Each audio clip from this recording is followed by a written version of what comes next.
1 minus 8 gives us negative 7. And again here we have 1 minus 8.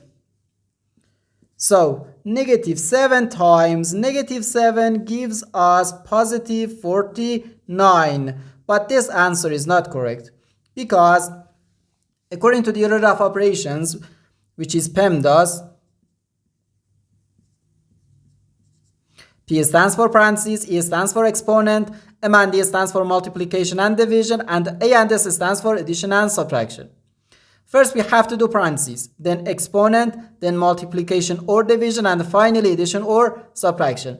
Remember that multiplication and division have equal priority and we have to work from left to right.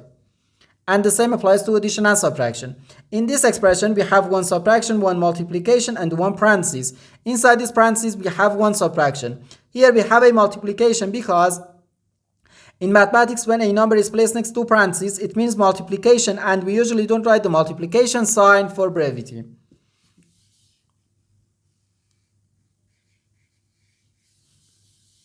Okay, so according to the PEMDAS, first we have to do this parentheses, then this multiplication, and finally this subtraction. If we do this subtraction before this multiplication, it is wrong.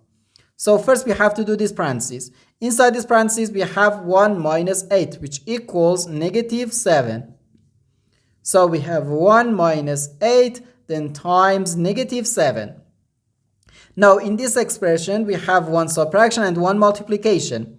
According to the PEMDAS, multiplication has higher priority than subtraction because multiplication comes before subtraction. So here, first we have to do this multiplication. 8 times negative 7 gives us negative 56.